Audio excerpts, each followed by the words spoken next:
మాది ఒంగోలు. నా పేరు రామినేని ఆంజనేయులు. మా అమ్మగారికి పక్షవాతం వచ్చి పడిపోతే మంచం మీద నుంచి వెంటనే ఒంగోలు హాస్పిటల్కి తీసుకెళ్ళాం. అక్కడికి వెళ్ళిన తర్వాత మా ఫ్రెండ్స్ వాళ్ళు కొంతమంది ఇడపలపాడు మంచి డాక్టర్ ఉన్నాడు, మంచి హాస్పిటల్, ఆయుర్వేద మెడిసిన్ బాగా పనిచేసేది ఇంగ్లీష్ మెడిసిన్ కంటే, అక్కడికి వెళ్ళమని చెప్పారు. వాళ్ళ చెప్పిన మాట ప్రకారం మేము ఇడపలపాడు రాధాకృష్ణ హాస్పిటల్ డాక్టర్ గారి దగ్గరికి వచ్చి కలిసాము.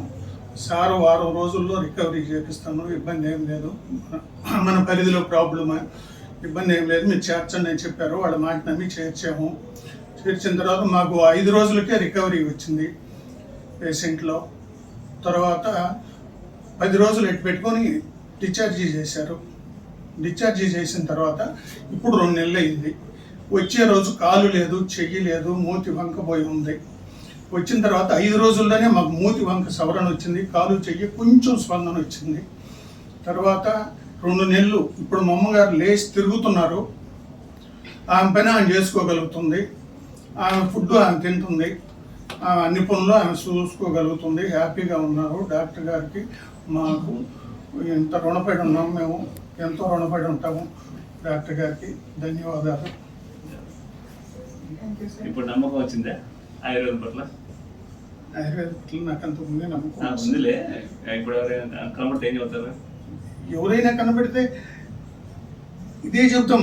మాకున్న అనుభవం, మాకున్న అనుభవాన్ని మేము డాక్టర్ గారు ఇట్లా బ్రహ్మాండంగా అక్కడైతే ట్రీట్మెంట్ బాగుంది, ఇబ్బంది లేదు, డాక్టర్ గారు మనకు అనుకూలంగా ఉంటాడు, మంచిగా జరిగింది, మాకైతే హ్యాపీగా మాకు న్యాయం జరిగింది 100%. మీరు ఎక్కడికి వెళ్ళండి అని మేము చెప్తా ఉండే ఎవరికైనా. అదే నా మాటగా చెప్పేది ఏంటంటే ఇక్కడికి వచ్చిన వాళ్ళు అదృష్టవంతులు, ఒక మాటలో చెప్పాలంటే. అమ్మమ్మ ఏ కాలు చేతికి వచ్చింది నీకు? ఎడం కాలు చేతికి. ఇప్పుడు నడుస్తున్నావు కదా, చేయి పైకెత్తు, చూపించు. ఏళ్ళు ముడి పెట్ట, ఏ సపోర్టు లేకుండా నడుస్తుంది సార్. ఇప్పుడు వచ్చినప్పుడు అసలు నడవగలిగావా? కాలు వచ్చి అసలు ఏం లేదు కదా, మైండ్ లేదు, తీసుకొచ్చి. సరస్వతి అమ్మమ్మ మన దగ్గరికి వచ్చినప్పుడు ఇది బ్లీడింగ్ ఏరియా అనమాట. ఇది బ్లీడింగ్ ఏరియా. దీన్ని క్యాప్సిల్ అంటారు, ఇంటర్నల్ క్యాప్సిల్ అంటారు. ఈ క్యాప్సిల్లో ఎవరికైతే బ్లీడింగ్ అవుతుందో వాళ్ళకి జనరల్గా ఏమవుతుందంటే ఎవరికైతే ఇంటర్నల్ క్యాప్సిల్ బ్లీడింగ్ అవుతుందో మాట పడిపోవడము, కాలు చేయి పడిపోవడము, మూతి వంకర రావడం, ఆహారం లోపల తీసుకోకపోవడం, ఇలాంటి లక్షణాలు అవుతున్నాయి అన్నమాట. జనరల్గా వచ్చి బ్లీడింగ్ నెక్స్ట్ స్కాన్ చేసినప్పుడు బ్లీడింగ్ ఎక్కువ అవుతుందో లేదా మిడ్ లైన్ షిఫ్ట్ అవుతుందో వాళ్ళకి ఏం చేస్తారంటే తలకాయ పగలగొట్టి క్రియేటమ్ చేస్తారన్నమాట, ఆపరేషన్ చేస్తారు. కానీ ఆయుర్వేదంలో దీనికి మంచి ట్రీట్మెంట్ ఉంటుందన్నమాట. ఎవరికైతే ఎలాంటి ఆపరేషన్ లేకుండా మెడిసిన్ తోటే క్యూర్ చేయొచ్చు. జనరల్గా ఏ హాస్పిటల్కి వెళ్ళినా కూడా దీనికి ఏం చేస్తారంటే సర్జరీ చేస్తారు. సర్జరీ చేస్తే వాళ్ళకి లైఫ్ స్పాన్ తగ్గిపోతుంది, రికవరీ స్పీడ్గా ఉండదు, మంచంలోనే ఉండాల్సి వస్తుంది. ఒక 1 year 2 years మంచంలో ఉండాల్సింది, రికవరీ అవుతారో అవరో తెలియదు. అలాంటి ఇబ్బందులు చాలా ఉంటాయి క్రియాటమీకి. కానీ ఆయుర్వేదంలో దీనికి చాలా స్కోప్ ఉంటుంది. ఎవరికైతే ఇంట్రాక్రేనియల్ హెమరేజ్ కానీ మిడ్ లైన్ షిఫ్ట్స్ కానీ ఇలా ఉంటాయో రాధాకృష్ణ హాస్పిటల్ దీనికోసం స్పెషల్గా ట్రీట్మెంట్ ఉంటుంది. ఆపరేషన్ లేకుండానే తగ్గిపోతుంది అనమాట. 1 నెల 2 నెలల్లోనే పేషెంట్లు శుభ్రంగా రికవర్ అయిపోయి తిరుగుతుంటారు. రిపీటెడ్ స్కాన్లో పూర్తిగా రికవర్ అయిపోయింది. ఇప్పుడు అమ్మమ్మ తన పంతం చేసుకోగలుగుతుంది.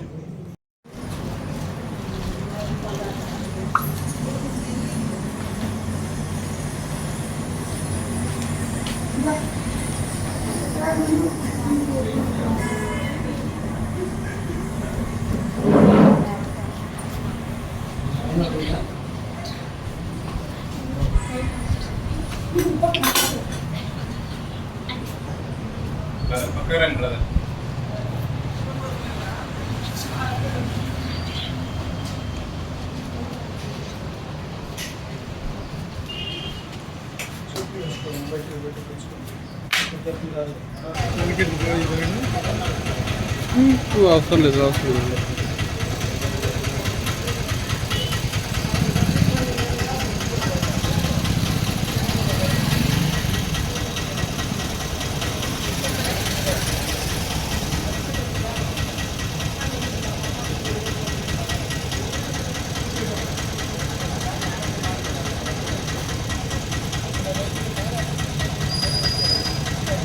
ఎక్కరా ఇటు తిరుగు వచ్చి